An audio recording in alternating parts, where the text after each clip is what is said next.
Good evening. Tonight, we'll be discussing the hypothesis of academician Anatoly Fomenko, according to which traditional views on history and chronology are incorrect. Our guest in the studio is Andrei Podoynitsyn, a member of the New Chronology Research Group and a follower of Anatoly Fomenko. You can join the conversation with Andrei Maksimov by calling the phone numbers shown on your screen. Good evening. First, I should explain why the academician himself isn't here. The fact is, academician Fomenko is not a public figure. He's a scientist, a very prominent mathematician in addition to being involved in historical research. He doesn't appear on live broadcasts. Fortunately, he has followers. Thank you, Andrei Vladimirovich, for being here. Good evening. Good evening. Yevgenia mentioned that our traditional views are changing. I'd like to ask you a simple question. Is it true that, according to academician Fomenko's theory, Christ was born 1,000 years later than commonly believed, which would mean that our entire calendar system is incorrect since it is based on Christ's birth? That the Mongol Tatar invasion never happened at all? That the ancient world never existed? That the Battle of Kulikovo took place not where we think, but in the center of Moscow? Is it true that academician Fomenko claims all this? That's absolutely right. The seemingly unbelievable facts you just mentioned are indeed conclusions drawn from academician Fomenko's theory. I think any curious viewer must already be quite intrigued. So, before we begin digging into the core of this theory, let's take a look at a brief profile on Anatoly Fomenko's work. Here it is. Anatoly Fomenko is a renowned scientist, mathematician, academician of the Russian Academy of Sciences, and a professor at Moscow State University. He is also a rather unconventional artist. In 1979, academician Fomenko put forward the hypothesis that the currently accepted chronology and history of the ancient and medieval world is incorrect, and proposed his own version. Fomenko's theory has been published in a number of books, co-authored with fellow scholar Gleb Nosovsky. The hypothesis has sparked widespread interest and debate. Books by Fomenko and Nosovsky are selling well. In 1995, the New Chronology Research Group was formed. Economist Andrei Podoynitsyn is a member of this group. We were worried whether people would actually call in. The video segment hasn't even ended yet, and we already have a call. Let's start with it. Go ahead, Yevgenia. Let's begin. On the line with us now is a director and economist named Lev. Please go ahead. Good evening. I'm very interested in how Fomenko's theory aligns with the theory of Lev Gumilev. And more specifically, does it affect the ages of ethnic groups? If so, what would be the age of the Russian ethnos? Now that's the kind of audience we have. Brilliant question. The theory, or as we call it, the hypothesis, of academician Fomenko correlates very well with the views of Lev Gumilev and, in some respects, directly relies on them. In particular, Fomenko's hypothesis incorporates the entire critical portion of Gumilev's work, especially his observations that the so-called Mongol Tatar invasion is in no way supported by Russian chronicles or other written sources. I have to say, starting the show by declaring there was no Mongol Tatar invasion is pretty bold. I consider myself open-minded, but this is truly shocking. First, I want to understand something. Historians don't just make this stuff up. There are chronicles, they read them. So how can Fomenko claim that this wasn't described in the chronicles? Andrei, the thing is, due to historical tradition, or perhaps our educational upbringing, we tend to believe that history has come down to us from the depths of time, at least since ancient Rome, as a coherent and continuous set of chronicles that were meticulously recorded through the centuries. But in reality, that's just not the case.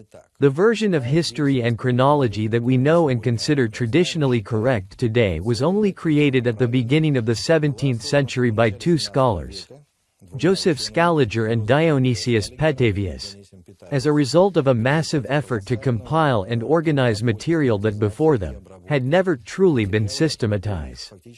But their version was never universally accepted by the scholarly world. Here's what I want to understand. Say there's a chronicle. Someone reads it, and then what? The thing is, many ancient chronicles are actually very difficult to work with. For example, they are often written almost entirely in consonants, or even only in consonants. Why? That was the tradition in ancient times. Likely due to the need to conserve writing materials, paper, and time, they were written that way. Often the words were written together, with no spaces and no punctuation marks. Sorry, just to clarify, chronicles aren't read, they're deciphered? Exactly. So, one person could decipher it one way, and someone else another way? Exactly. That's why linguists use the term to interpret a chronicle, not to read, but to interpret. But chronicles also have several other features that need to be mentioned. For example, standard spellings only became established within individual languages after the invention of printing. Before that, spelling within a single language could vary significantly. Additionally, we now know that different scripts and even different alphabets were used within the same language. I'd like to show a copy of the inscription on the Zvenigorod Great Bell. Virtually every line is written in a different version of the Russian alphabet. It's a bit hard to see. Looks like there are maybe 10 lines here. Let's take another look. So, this is all in Russian, but each line is different? That's right. There's a transcription at the bottom. It's a standard biblical text in Church Slavonic. Each line uses a different script.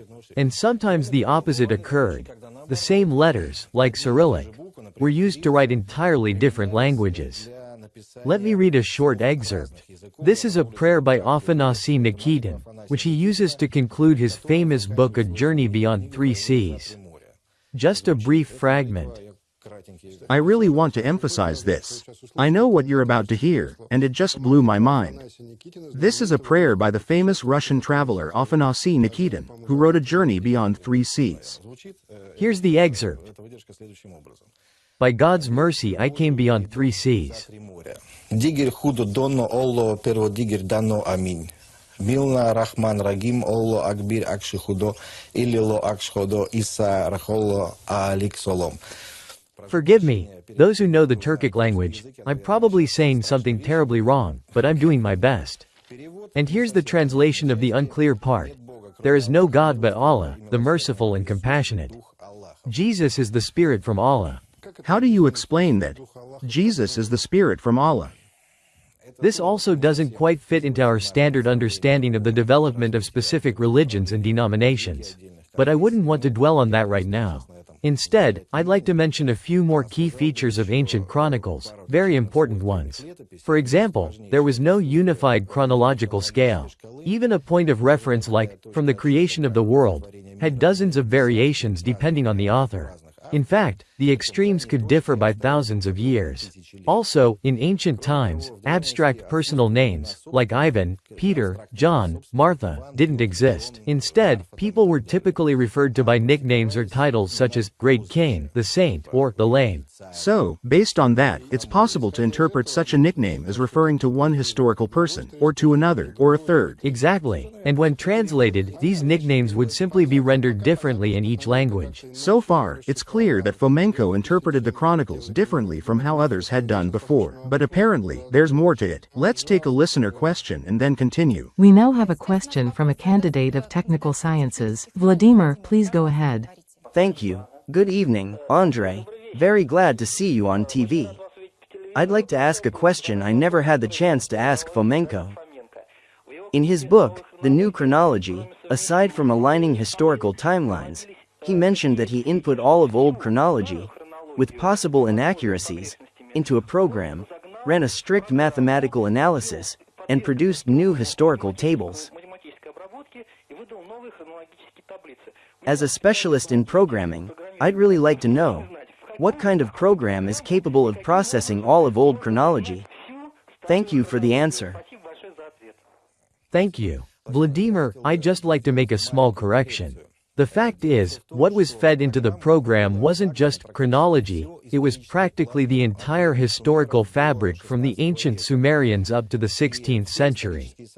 All historical events, their sequences, combinations of specific episodes, the frequency of mentions of rulers, dynasties, and so on. Everything that could be formalized and converted into numbers was included in the dataset. And once processed, the results were absolutely astounding. I was going to mention this later, but maybe it's fitting to say now. What emerged were findings of this nature. The entire historical canvas appeared to consist of pairs and groups of epochs which, when represented graphically or numerically, and overlaid on top of one another, turned out to be either extremely similar or outright identical. I don't get it. Well, I kind of do, but we need to dig deeper. Can you be specific? What do you mean by all historical epochs? It means that they discovered the following patterns. For example, some dynasty ruled for 200 years. The first king ruled 2 years, the next one 3 years, the third 5 years, another 15 years. And it turns out there's another era with the exact same sequence. First ruled 2 years, second 3, third 5, another 17. And the conclusion? It means these epochs are fundamentally interrelated. That one is essentially a phantom reflection of the other. So, in reality, maybe one of them never even existed? Exactly. This is about the replication of the same real events across many so-called epochs. And during mathematical and statistical analysis, it turned out not only that these epochs were identical in numeric structure, but that they were separated by precise intervals. Academician Fomenko and his close associate Gleb Nosovsky identified 3 major chronological shifts by 330 years, 1050 years, and 1780 years. From what reference point are those counted? From one another. These are relative figures. So, if you find a pair of similar epochs, you can be confident that they are separated by either 330, 1050, or 1780 years. Which means, we're saying that a certain historical period supposedly existed, but in fact it's a phantom. So, which one is the phantom? Logically, the phantom epoch is, of course, the one that has been pushed further into the past. That's the reasonable conclusion, and yes, it can be proven. I want something concrete. For example, this didn't happen. This epoch is a phantom. If we speak directly about what didn't happen, then we can say, and this is a conclusion that sounds shocking, even scandalous, the entire ancient world never existed. Unfortunately, this is the conclusion drawn from objective mathematical, astronomical, and statistical research. But didn't the ancient world leave behind any material evidence of its existence? What kind of evidence would you like to see? Architectural monuments. There are plenty of architectural monuments that are traditionally attributed to the ancient world. Take the Colosseum, for example, or countless other sites. That's exactly what I was hinting at. Right, but the point is that these monuments are incorrectly dated. After all, none of these monuments bear original dates, which is paradoxical. There are no original dates. Take a look at any European cathedral, for example, or the pyramids, the Osirian temple in Egypt, anything you like. You won't find original dates carved into them along with the hieroglyphs or inscriptions. Why is that? Good question. Apparently, in those times, in antiquity, there simply was no unified chronological scale. Actually, this is a fact, as we've already discussed. Inscriptions usually date a monument by referencing the reign, death, or birth of some great figure.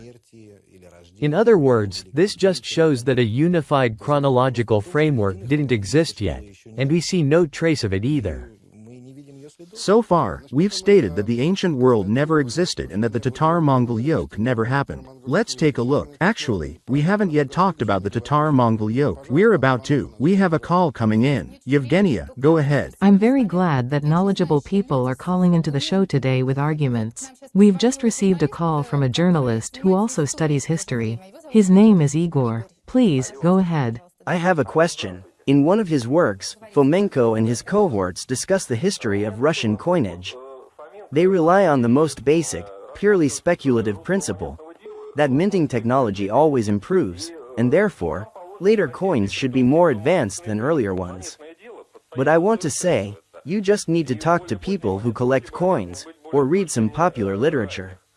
Then you'll see, if you compare coins of the Russian Empire from 1912 to what's being minted today under the name coin, we're basically back in the 16th century compared to what was produced before 1913. How do you and your boss explain that? That's the first question. And second, it's probably an open secret, though maybe you'll deny it or confirm it, but some of Fomenko and Nosovsky's books were allegedly funded by the Dianetics Center associated with the infamous Ron Hubbard. Is that true or not? Thank you. Let me start with the second part, about Fomenko's work being funded by Scientologists. Naturally, how can I put it mildly, that's not true. And I really don't even want to discuss it. It's like that recent piece claiming that Yevgeny Primakov took a bribe from Saddam Hussein in the early 1990s and so on. It's simply not a topic worth discussing. As for numismatics, the simplification of coinage in the Soviet Union, or in the world in general during the 20th century, doesn't indicate a decline of minting as such. Rather, I think, again purely speculatively, we can say that coins are slowly being pushed out of circulation and no longer play the same role they did in the Middle Ages. Back then, as we all can guess, there were no plastic cards, checks, or even paper money. Coins were the primary, and likely the only, means of payment. That's why so much attention was paid to their appearance and quality. Nowadays, for purely practical reasons, standardization, simplification, and so on, coinage just isn't at its peak. Now, let's continue. I'm trying to lay out a line of thought I had planned before the broadcast, but the calls keep knocking it off track. Then again, what you're saying is just too astonishing. I still want to understand, what does Fomenko base all this on? He reads the manuscripts differently. That's one thing. What else? The different interpretation of manuscripts is actually a result of the methods Fomenko uses. So, what's new about his approach? After all, there have been plenty of researchers in history, starting from Isaac Newton, Mikhail Lomonosov, and many Russian historians and scholars, Chertkov, Aksakov, Kachanovsky, Clausen. The list could go on, Gumilev, and of course the brilliant encyclopedist Nikolai Morozov, all of whom held unorthodox views on history. So, what's new in Fomenko's approach? The novelty of Fomenko's approach lies in the fact that, unlike previous researchers, he examined the entirety of the historical fabric rather than isolated episodes. It turned out that reconstructing isolated episodes is impossible, since these episodes are organically intertwined and embedded in the full tapestry of world history. That's why the entire historical narrative was subjected to analysis. The whole saga of historical research began when academician Fomenko was working on problems in his primary field, mathematics. He was tackling a problem in celestial mechanics and came across some astounding data which led to one of two conclusions. I won't go into the details of the problem now. Either the standard gravitational theory was wrong, or the traditional datings of lunar eclipses were incorrect. Fortunately, academician Fomenko was familiar with the work of Nikolai Morozov, who had already done a titanic job redating ancient astronomical records. Fomenko substituted Morozov's revised dates into the celestial mechanics calculations, and everything fell into place. It turned out that the standard gravitational theory was absolutely correct. So, simply put, the standard gravitational theory holds, but it says an eclipse occurred in such and such year, whereas in reality, it was in a completely different century, much later. So, what doesn't match up? The chronicle's description? The chronicle's description can't be inaccurate. What doesn't match is the date assigned to the chronicle or to the event described within it. Doesn't match with what? With reality. With when the chronicle was actually written and when the events actually took place. Understood. Let's take another call. Go ahead, Yevgenia. Let's hear from German Nikolaevich. He's a retired military officer. Please. Hello. I have a question. There are mummies that have been recovered from pyramids. Isn't it possible to determine their age using carbon dating and so on? Thank you very much for the question. Shall we show the book? Yes, let's show it. The thing is, unfortunately, the famous radiocarbon dating method, as well as... Sorry to interrupt. Just for clarity's sake, tell us first about the book. It's 400 pages, and as I understand, it argues that the method is invalid. Yes. This book was published in Germany in 1997. Its subtitle reads, Unveiling the Illusion that Radiocarbon Dating and Dendrochronology Can Accurately Date Artifacts. Unfortunately, radiocarbon dating has margins of error stretching into thousands of years. And this is proven by a whole series of impeccably conducted experiments by unbiased scientists. So, despite its appeal, the method is unsuitable for dating the material culture of our civilization. Still, we're living at the end of the 20th century. Are there any current methods that can accurately determine, say, the age of a mummy or everyday objects? I've come across reports that some new methods are being developed, based, if I'm not mistaken, on strontium isotopes and the like. I could be wrong, but as far as I know, no clear and definitive methods have yet been created or established. So, what am I really asking? That with current testing methods, it's impossible to either prove or disprove Fomenko's theory. I believe that the mathematical, statistical, and astronomical evidence is just as weighty as any evidence produced by physical methods. You're not that easy to shake. The laws of mathematics, statistics, and astronomy are absolutely objective and independent of human will. In that case, I think it makes sense to move on to the question that everyone watching from the beginning has likely been waiting for. What exactly happened to the Tatar-Mongol invasion? The one that supposedly never happened, even though we've all been taught that it did, and that we lived under the Tatar-Mongol yoke for 300 years? Andrei, allow me to draw attention to a number of oddities surrounding this so-called Mongol Tatar invasion. But first, I'd like to focus on the supposed consequences of the invasion.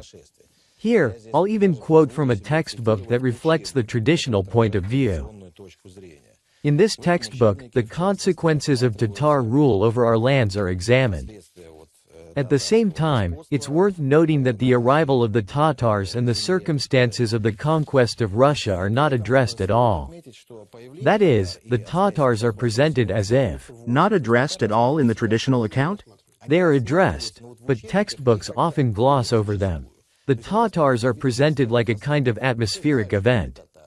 As in, everyone knows the Tatars were there, so that's kind of common knowledge. Let's take a look. Here, they analyze the influence on the governmental and social order. That is, on the political system. I won't go into all of the arguments here. The conclusion, from a traditional historian, is as follows. Tatar authority could not establish or abolish anything here, as it was not guided by any conscious motive.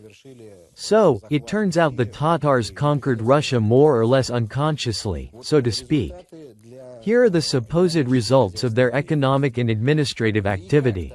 But how could the Tatar influence on Russian life have been significant if, after conquering Russia, they didn't stay to live in its rich yet for them inconvenient forested regions, but instead retreated to the southern open steppe? Apparently, not only were the Mongol herds grazing in the steppe, but the Mongols themselves, since they showed no interest in Russian farmland, fields, those very same steppes, rivers, lakes, the wealthiest cities, or foreign trade. All of this meant nothing to them.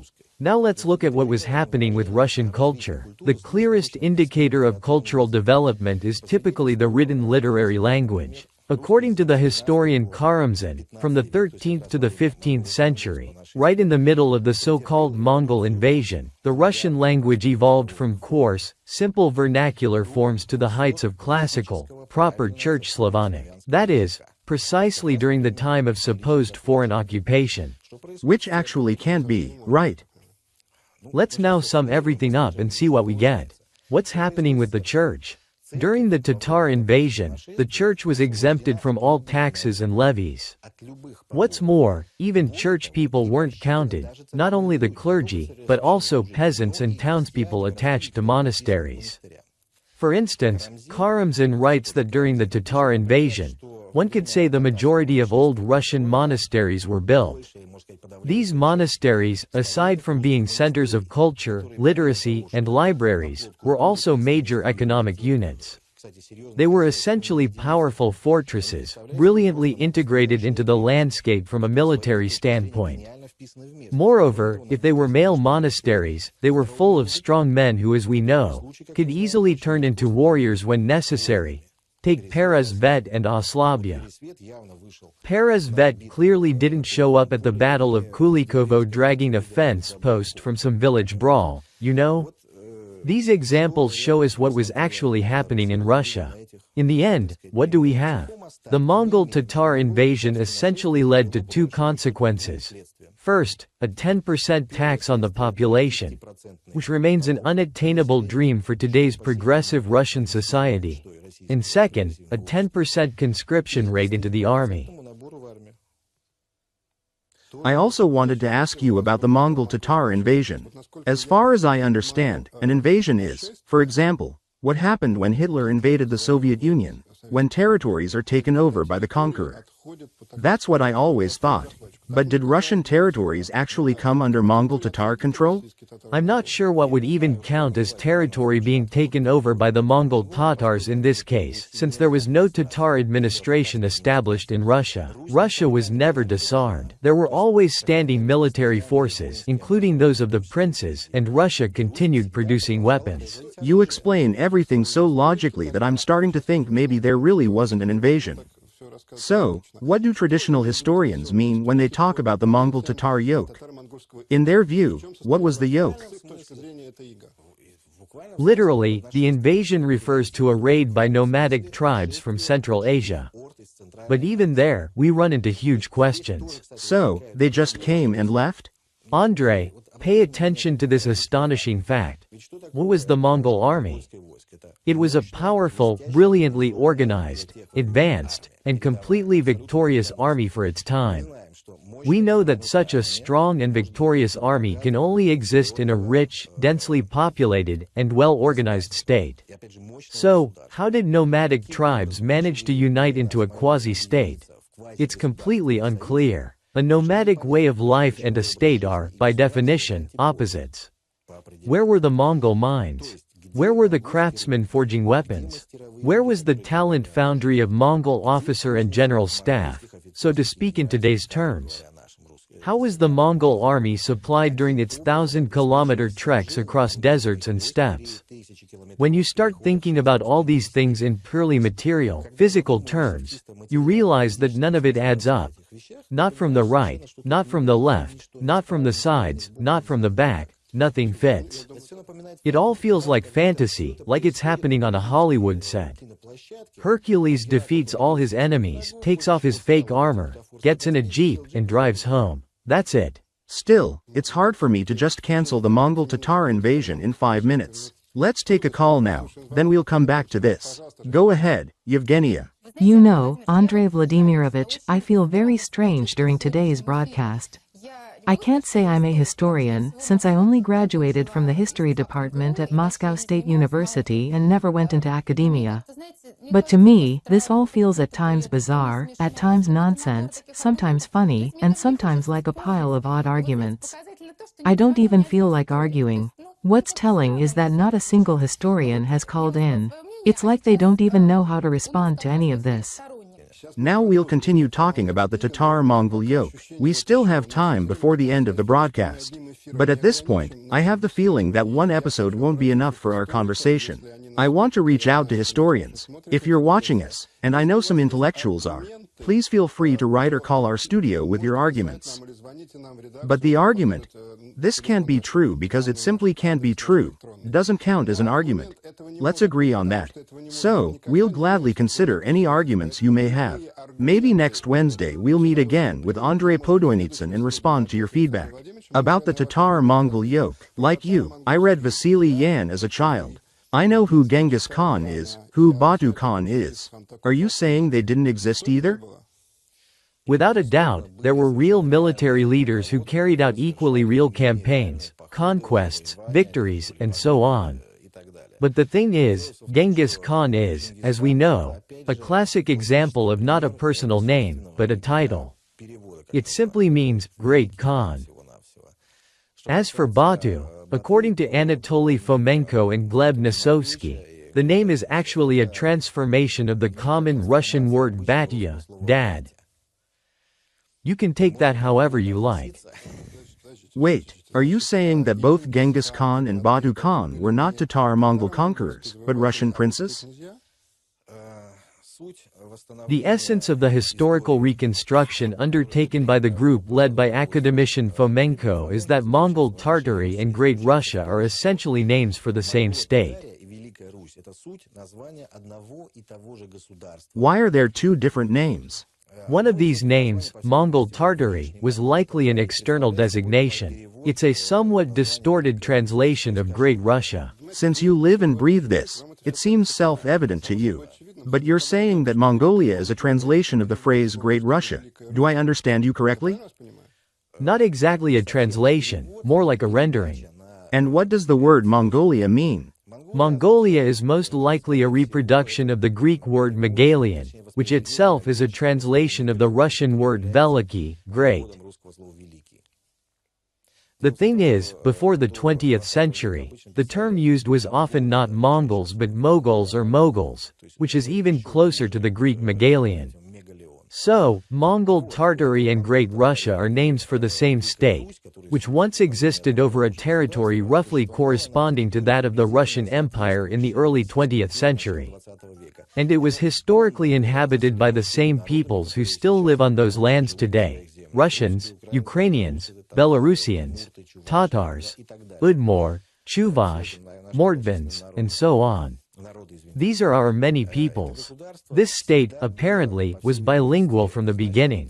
It spoke both Russian and Turkic. What I read from Afanasy Nikitin is a vivid example of that.